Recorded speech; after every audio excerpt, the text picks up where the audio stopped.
BJP এবং তৃণমূলের মনোনয়ন পেশের সময় কোচবিহারে চরম উত্তেজনার পরিস্থিতি তৈরি হলো। একদিকে কোচবিহার উত্তরের বিজেপি প্রার্থী এবং অন্যদিকে কোচবিহার দক্ষিণের তৃণমূল প্রার্থী, তারা এসডিও অফিসে যখন মনোনয়ন জমা দিতে যান তখন ধুন্ধুমার পরিস্থিতি। ছবিটা একবার দেখুন।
দেখতে পাচ্ছেন একেবারে যখন কোচবিহার উত্তরের বিজেপি প্রার্থী এবং কোচবিহার দক্ষিণের তৃণমূল প্রার্থী তারা যখন আজকে নমিনেশন ফাইল করতে যাচ্ছেন, এই রকম পরিস্থিতি তৈরি হয়েছে, প্রবল উত্তেজনা।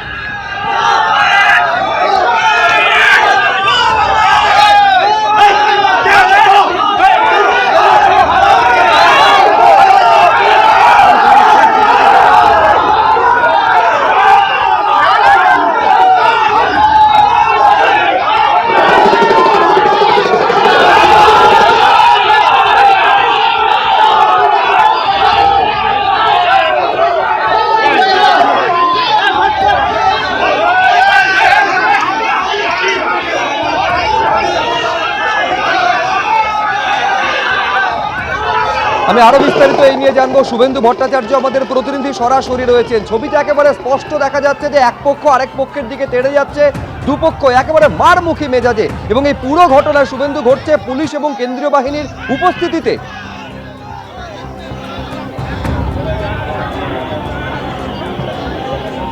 একদমই তাই। দেখো, আজকে কোচবিহার উত্তর এবং দক্ষিণ কেন্দ্রের তৃণমূল কংগ্রেস এবং বিজেপির প্রার্থীদের মনোনয়ন জমা ছিল কোচবিহার এসডিও অফিসে, এবং সেই মতো সকাল থেকেই কিন্তু সেখানে যথেষ্ট পরিমাণে নিরাপত্তা জোরদার করা হয়েছিল।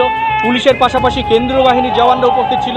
কিন্তু দেখা গেল যে এসডিও অফিসের ডান পাশে অর্থাৎ কাচারির দিক থেকে কিন্তু তৃণমূল কংগ্রেসের উত্তরের মিছিল ঢোকানো হয়েছিল, এবং বাঁ পাশে অর্থাৎ এসবিআইয়ের সামনে থেকে কিন্তু বিজেপির উত্তর এবং দক্ষিণ কেন্দ্রের মিছিল ঢোকানো হয়েছিল। কিন্তু যেটা দেখা গেল যে তৃণমূলের মিছিল, যেটা কাছাড়ি দিয়ে ঢোকার কথা ছিল আরেকটি মিছিল দক্ষিণ কেন্দ্রের, সেই মিছিল কিন্তু শেষ পর্যন্ত ঢুকলো হলো যেখানে কোচবিহার উত্তর এবং দক্ষিণ কেন্দ্রের বিজেপি কর্মীরা দাঁড়িয়েছিল, সেই মাঝখান দিয়ে মিছিল, অর্থাৎ ভুল রুটে মিছিলকে ঢুকিয়ে দেওয়া হলো, এবং তারপরেই কিন্তু এই দুই পক্ষের সামনাসামনি চলে আসে, একে অপরের মারমুখী মেজাজে দেখা যায় দুজনকে, এবং তারপরেই কিন্তু উত্তেজনা ছড়ায়। আমি দেখাতে বলবো, একদিকে যে বিজেপি দাঁড়িয়ে রয়েছে, বিজেপি কর্মীরা যেমন দাঁড়িয়ে রয়েছে, তেমনি অন্যদিকে কিন্তু তৃণমূল কংগ্রেস দাঁড়িয়ে রয়েছে, এবং দুপাশেই তৃণমূল কংগ্রেস কর্মী রয়েছে, মাঝখানে বিজেপি তারা রয়েছে। এবং যেটা বিজেপির দাবি যে পুলিশ এটা ভুলভাবে ইচ্ছাকৃতভাবে একটা সমস্যা তৈরির জন্য কিন্তু তৃণমূলের মিছিলকে তাদের মাঝখান দিয়ে ঢুকিয়ে দিয়েছে।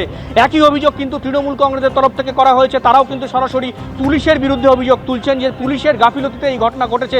যেখানে বিজেপির মিছিল দাঁড়িয়ে রয়েছে, কেন সেখান দিয়ে তৃণমূল কংগ্রেসের মিছিলকে আসতে দেওয়া হলো, সেই প্রশ্ন কিন্তু তৃণমূল কংগ্রেস প্রার্থীও তুলছে।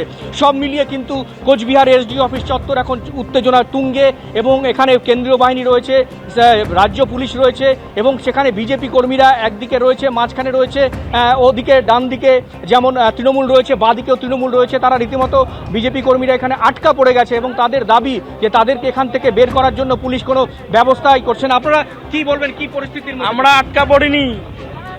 তৃণমূলের যে পুলিশ প্রশাসন আছে, তৃণমূলের পুলিশ প্রশাসন একবারে দলদাস। তৃণমূল আর পুলিশ একই রকম, একই সাথে একটা রোডে তৃণমূল বিজেপিকে কিভাবে ঢুকতে দেয়। আর এখানকার যে আইসি আছে, তিনি তৃণমূলের একবারে দলদাস। আর আমাদের তৃণমূল বিজেপির যদি কর্মীরা যদি একবার শুরু করে, তৃণমূল কোচবিহার থেকে একবারে দূর করে দিবে। এই পরিস্থিতিটা হলো পুলিশের জন্যই। এই পরিস্থিতি হয়েছে পুলিশের জন্য, সম্পূর্ণরূপে পুলিশ দায়ী।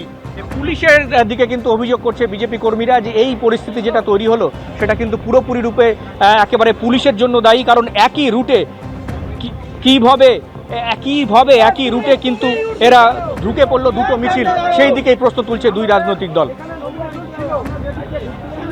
দেখতে পাচ্ছেন যেখানে কোচবিহার উত্তরের বিজেপি প্রার্থী এবং কোচবিহার দক্ষিণের তৃণমূল প্রার্থী মনোনয়ন জমা দিতে যাওয়ার সময় কিন্তু এই উত্তেজনার তৈরি হলো। আর এবার আপনাদের দেখাবো কোচবিহারের দিনহাটার ছবি, সেখানেও এই মনোনয়ন জমার সময় কিন্তু স্লোগান আর পাল্টা স্লোগান।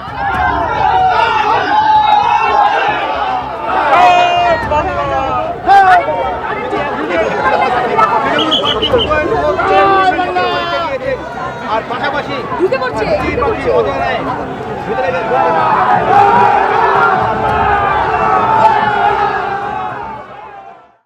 চোখ রাখবো পরের খবরে। 900রও বেশি অত্যাবশ্যকীয় ওষুধের ফর্মুলেশনে মূল্যবৃদ্ধির অনুমোদন দিল ন্যাশনাল ফার্মাসিউটিক্যাল প্রাইসিং অথরিটি। বিক্রেতা এবং প্রস্তুতকারী সংস্থা সূত্রে খবর, এনপিপি এর এই সিদ্ধান্তে দাম বাড়তে চলেছে ডায়াবেটিস, উচ্চ রক্তচাপের চিকিৎসায় ব্যবহৃত ওষুধের। নিত্য প্রয়োজনীয় জিনিস, রান্নার গ্যাসের পর সাধারণ মানুষের ঘাড়ে মূল্যবৃদ্ধির বোঝা আরও বাড়ল। এবার দাম বাড়তে চলেছে 900রও বেশি অত্যাবশ্যকীয় ওষুধের। ওই ওষুধগুলির ফর্মুলেশনের ক্ষেত্রে মূল্যবৃদ্ধির অনুমোদন দিল ন্যাশনাল ফার্মাসিউটিক্যাল প্রাইসিং অথরিটি বা এনপিপিএ। বুধবার থেকেই এই সিদ্ধান্ত কার্যকর। চলতি আর্থিক বছরে যে ওষুধগুলো এনপিপিএ দ্বারা নিয়ন্ত্রিত ছিল সেগুলো বৃদ্ধি করার অনুমতি দিয়েছে। ফলে চিকিৎসক এবং ওষুধ বিক্রেতারা অনুমান করছেন এবং আশঙ্কা করছেন প্রায় 900 রকমের ওষুধের দাম বাড়তে চলেছে খুব শীঘ্রই।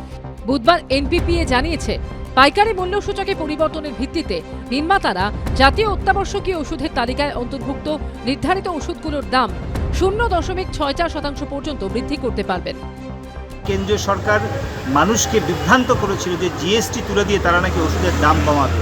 কয়েকদিন যেতে না যেতেই আজকে আবার তারা এতগুলো ওষুধের দাম বাড়িয়ে দিল। মানুষ ওষুধ না কিনতে পেরে, চিকিৎসা না পেয়ে মারা যাবে। এর বিরুদ্ধে মেডিকেল সার্ভিস সেন্টার সর্বস্তরের শুভবুদ্ধি সম্পন্ন মানুষকে ঐক্যবদ্ধ হয়ে আন্দোলন করবার জন্য আহ্বান জানাচ্ছে।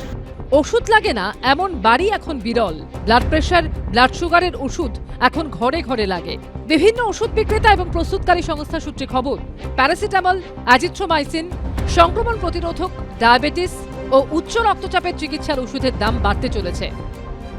সূত্রের খবর, ওষুধগুলির সংশোধিত মূল্য তালিকা দ্রুত প্রকাশ করা হবে। ঝিলম করঞ্চায় রিপোর্ট, এবিপি আনন্দ, কলকাতা। এবিপি আনন্দ, এগিয়ে থাকে, এগিয়ে রাখে।